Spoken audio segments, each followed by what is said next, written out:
एक बेटी अपने बूढ़े बाप से मिलने के लिए डेली जेल में जाया करती थी। जब वो जेल में मिलकर के वापस लौटती थी तो वो काफ़ी ज़्यादा रोती हुई हालत में होती थी और दर्द भरी हालत में होती थी।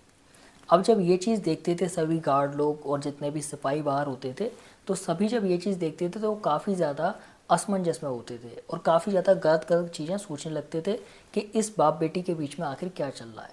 कहीं ये दोनों शारीरिक संबंध तो नहीं बनाते हैं, कहीं इसी तरीके की कोई चीज़ तो इन दोनों के बीच में नहीं चल रही है। इस तरीके से वो सभी लोग सोचने लगते थे। अब ये लगभग 2 से 3 हफ्ते तक कहानी चलती रहती है। लेकिन ये पूरी कहानी जो है, इसके पीछे की वजह क्या थी, चलिए हम उस वजह को जानते हैं। दरअसल ये पूरा केस है ईरान का। ईरान में एक बूढ़े व्यक्ति को सज़ा हो जाती है और उसको सज़ा जो होती है उसके पीछे भी एक कहानी है। जो लड़की उसके पास आती थी और आकर के वापस लौट करके जब रोती हुई जाती थी, इसके पीछे भी एक कहानी है। तो चलिए हम सभी कहानी को एक एक करके समझते हैं स्टेप बाय स्टेप। ये जो बूढ़ा व्यक्ति है, इसका एक भाई और होता है जो कि इसी जेल के अंदर जेलर है, काफ़ी बड़ा अफसर है। इन दोनों भाइयों के काफ़ी अच्छे पैसे वाले पिता होते हैं एक, और उनके पास काफ़ी ज़मीन जायदाद होती है। अब ये जो छोटा वाला भाई है जो कि जेलर होता है, अफसर होता है, वो बहुत ज़्यादा कुटिल, चालाक और लालची होता है। वो क्या करता है कि पैसे के लालच में आकर के अपने पिता को मार देता है, और मारने के बाद में जो आरोप है वो अपने बड़े भाई पर लगा देता है, यानी कि जो व्यक्ति जेल में रह रहा है उसके ऊपर लगा देता है। और जो ज़मीन जायदाद है उससे बचने के लिए, यानी कि इसके बड़े भाई को ज़मीन ना मिल पाए, इसकी वजह से क्या करता है कि इसको जल्दी से जल्दी मारने की कोशिश करता है ताकि ये मर जाए तो उसको सारी संपत्ति मिल जाए, यानी कि छोटे वाले भाई को। वो बहुत ज़्यादा चालाक, बहुत ज़्यादा शातिर होता है। अब वो पूरी की पूरी अपनी प्लानिंग करके सारा काम करने के बाद में अपने बड़े भाई को जेल में कर देता है और उसी जेल में वो खुद होता है। अब वो अपने बड़े भाई को मारने के लिए क्या करता है कि वो जल्दी से जल्दी ऐसी प्लानिंग बनाता है कि ये जल्दी से जल्दी मर जाए, ताकि जल्दी से जल्दी मर जाएगा तो ऑटोमेटिकली जो सारी संपत्ति है वो मेरे नाम हो जाएगी। अब वो क्या करता है कि अपने बड़े भाई के लिए एक ऐसी सज़ा रख देता है जिसमें कि वो जल्दी से जल्दी मर जाएगा। अब वो सज़ा क्या होती है? सज़ा ये होती है कि जो बड़ा भाई है इसका, यानी कि जो जेल में रह रहा है, उसको ना ही तो खाना दिया जाएगा, ना ही पानी दिया जाएगा, और ना ही खाने की कोई वस्तु दी जाएगी, कोई चीज़ दी जाएगी। इस तरीके से सज़ा रखता है। अब जब वो ये सज़ा रखता है तो वो क्या करता है बड़ा भाई, वो कहता है कि मेरी एक अर्ज़ी आप स्वीकार कर लो। मेरी एक अर्ज़ी ये है कि मेरी बेटी जो है उसको डेली आप मुझसे मिलने के लिए आने देना। तो जो जेलर होता है वो कहता है कि चलो ठीक है, तुम्हारी बेटी आती रहेगी तुमसे डेली मिलने, लेकिन वो अपने साथ में कुछ लेकर के नहीं आएगी, खाने पीने की चीज़।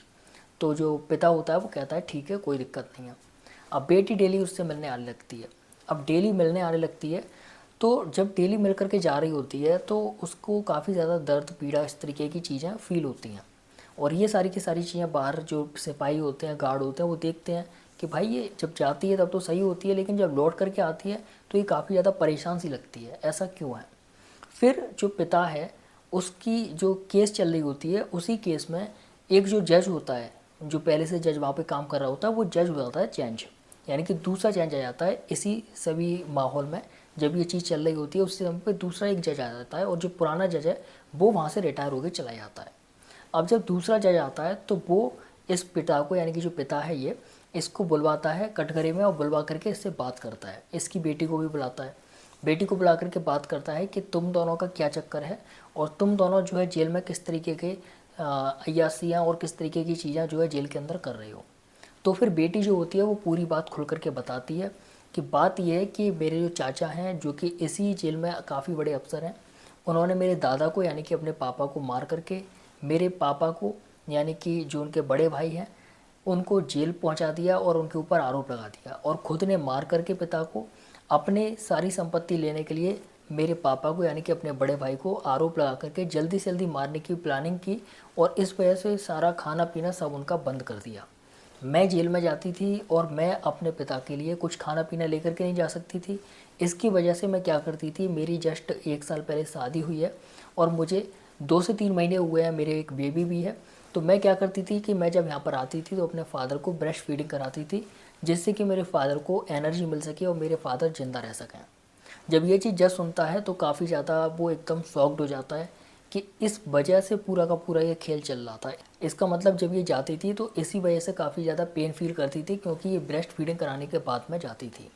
जब ये पूरी चीज़ खुलती है तो जो जज होता है वो पूरी की पूरी फाइल देखता है। फाइल देखने के बाद में जो उसका छोटा भाई है, यानी कि जो वहाँ पर जेल में अफसर होता है उसको सज़ा होती है और उसको जो है उम्र कैद की सज़ा मिल जाती है, और जो बड़ा भाई है उसको रिहा कर दिया जाता है। और साथ में जो लड़की होती है उसकी सब लोग बहुत ज़्यादा वाहवाही करते हैं और उसके लिए काफ़ी ज़्यादा तालियां बजाते हैं, उसके लिए काफ़ी ज़्यादा सम्मोहित करते हैं, क्योंकि उसकी वजह से उसके बाप बच गए और जो चाचा थे जो असली आरोपी थे उनको सज़ा मिली। तो ये जो थी पूरी कहानी थी, और ये ब्रेस्ट फीडिंग कराने वाली ही कहानी थी, जिसकी वजह से जो बेटी थी वो जब बाहर जाती थी तो उसको पेन जो था वो सह नहीं पाती थी, इसकी वजह से उसको काफ़ी ज़्यादा फिज़िकल प्रॉब्लम होती थी और इसीलिए वो काफ़ी ज़्यादा कराहती हुई जो है अपने बाहर वहाँ से निकलती थी। तो ये पूरी एक घटना थी जो कि ईरान की एक जेल की है, और ये एक रियल घटना थी।